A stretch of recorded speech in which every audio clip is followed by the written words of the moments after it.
सभी श्रद्धालुओं को सादर प्रणाम। जय माँ गंगा, जय सनातन धर्म। आज हम आपके लिए लेकर आए हैं एक बहुत ही सुंदर और सीख देने वाली कथा। ये कथा है मौनी अमावस्या के महत्व पर आधारित। ये पवित्र पर्व मौनी अमावस्या इस बार पड़ रहा है 18 जनवरी 2026 रविवार को। इसी पावन दिन की भावना को लेकर आज की ये कथा आपके हृदय को छुएगी। तो चलिए मन को शांत कीजिए, दिल खोल कर सुनिए और प्रवेश कीजिए मौनी अमावस्या की इस दिव्य कथा में। बहुत समय पहले हिमालय की तराई में बसा था एक छोटा सा गांव। नाम था शांतिपुर। नाम के जैसा ही गांव, शांत, सरल और प्रकृति के बहुत करीब। गांव के पास से बहती थी एक पवित्र नदी, नंदिनी। लोग मानते थे ये नदी देवी का रूप है। हर साल माघ महीने की अमावस्या को यहाँ बड़ा पर्व मनाया जाता था, मौनी अमावस्या। इस दिन लोग सूरज निकलने से पहले उठते, नदी में स्नान करते, मौन व्रत रखते और कम से कम बोलने का प्रयास करते। इसी गांव में रहता था एक युवक, अर्जुन। अर्जुन तेज था, समझदार था, पर एक बड़ी कमी थी।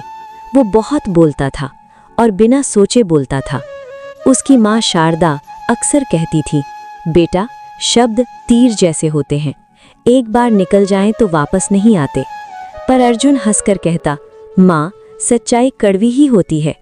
उसकी बातों से कई बार झगड़े हुए, दोस्त टूटे, रिश्ते दूर हो गए, पर अर्जुन को अपनी गलती कभी समझ नहीं आई। एक साल मौनी अमावस्या से पहले गांव में एक साधु आए। लंबी दाढ़ी, शांत आंखें और चेहरे पर गहरी शांति। साधु बोले, मौनी अमावस्या सिर्फ स्नान का दिन नहीं, ये आत्मा को धोने का दिन है। अर्जुन ने हंसते हुए कहा, बाबा, चुप रहने से क्या पाप धुल जाते हैं? साधु मुस्कुराए, बोलने से रिश्ते टूटते हैं और चुप रहने से आत्मा जुड़ती है। उसी रात अर्जुन की माँ बीमार पड़ गई। बुखार बहुत तेज था। माँ ने धीमे स्वर में कहा, बेटा, इस बार तुम भी मौनी अमावस्या पर मौन व्रत रखना, यही मेरी इच्छा है। अर्जुन ने सिर हिला दिया। सोचा, एक दिन चुप रहना कौन सी बड़ी बात है। सुबह पूरा गांव नदी की ओर जा रहा था। अर्जुन माँ को सहारा देकर घाट तक लाया। दोनों ने स्नान किया, दीप जलाया, दान किया और मौन धारण किया। अर्जुन का मन बेचैन था। आज तो किसी से झगड़ा भी नहीं कर सकता। थोड़ी देर में दो आदमी झगड़ते हुए आए। एक ने दूसरे पर चोरी का इल्जाम लगाया। अर्जुन जानता था गलत आरोप है। उसका मन किया तुरंत बोल दे, पर मौन व्रत याद आ गया। उसने खुद को रोका। तभी वही साधु आए, सच्चाई सामने रखी और झगड़ा खत्म हो गया। अर्जुन सोचने लगा, अगर मैं बोलता तो शायद आग और भड़क जाती। दोपहर में माँ ने कहा, बेटा, जंगल से जड़ी बूटी ले आओ।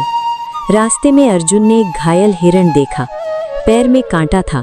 उसने बिना कुछ बोले कांटा निकाला, पानी पिलाया। हिरण की आंखों में कृतज्ञता थी और अर्जुन की आंखों में नमी। शाम को वो साधु से मिला। साधु बोले, आज तुम बहुत बोल रहे हो, बिना शब्दों के। अर्जुन को पहली बार अपने भीतर शांति महसूस हुई। रात को उसे अपने पुराने शब्द याद आए, जो उसने दूसरों को दुख देने में कहे थे। आज पहली बार उसे अपने शब्दों का वजन समझ आया। सुबह मौन टूटा।